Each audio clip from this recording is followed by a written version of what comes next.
Assalamualaikum warahmatullahi wabarakatuh. Nama saya Nadila Sandra Firga Romadona dari NIM 159 dari kelas Hukum Ekonomi Bisnis I. Di sini saya akan menjelaskan sedikit tentang pasar modal. Yang pertama, saya akan menjelaskan tentang pengertian pasar modal. Secara etimologis terdiri dari dua kata, yaitu pasar dan modal. Pasar berarti bursa atau exchange atau market, modal berarti efek atau securities dan stok. Indonesia menyebut pasar modal dengan kata bursa efek. Pasar modal adalah pasar keuangan untuk dana-dana jangka panjang dan merupakan pasar yang konkret. Produk yang diperjualbelikan di pasar modal adalah hak atau kepemilikan perusahaan dan surat pernyataan utang perusahaan. Di pasar modal itu ada dua, pembeli modal sama penjual modal. Pembeli modal adalah individu atau organisasi atau lembaga yang bersedia menyisihkan kelebihan dananya untuk melakukan kegiatan investasi di pasar modal.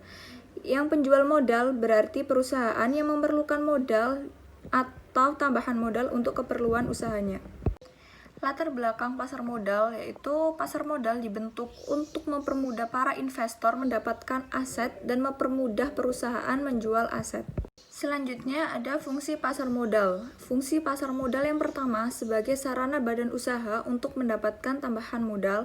Yang kedua memperbesar pemasukan pajak bagi pemerintah. Yang ketiga sebagai sarana pemerataan pendapatan. Dan yang keempat menampung tenaga kerja. Jenis pasar modal itu ada dua, yaitu pasar perdana dan pasar sekunder. Pasar perdana itu sendiri ketika investor membeli saham pada saat belum diperdagangkan, alias membeli saham IPO atau Initial Public Offering. Sedangkan pasar sekunder yaitu tempat membeli ketika saham sudah diperdagangkan. Instrumen pasar modal itu ada tiga, yang pertama saham, yang kedua obligasi, dan yang ketiga reksadana. Saham merupakan surat berharga yang bersifat kepemilikan, artinya si pemilik saham merupakan pemilik perusahaan. Keuntungan yang diperoleh dari saham dikenal dengan nama dividen. Yang kedua, obligasi.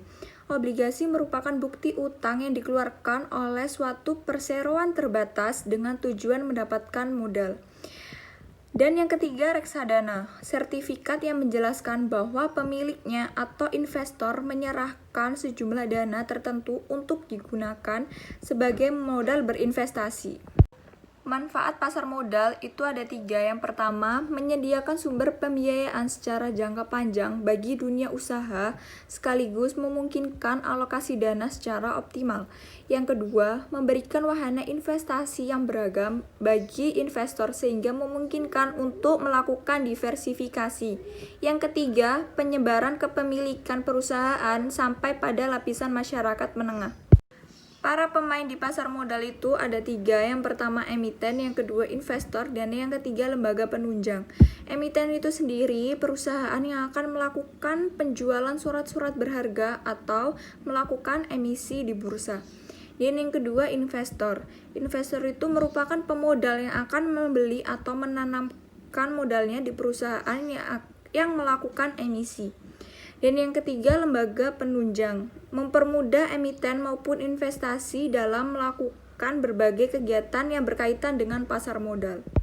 Sekian penjelasan saya tentang pasar modal. Jika ada salah kata mohon dimaafkan. Wassalamualaikum warahmatullahi wabarakatuh.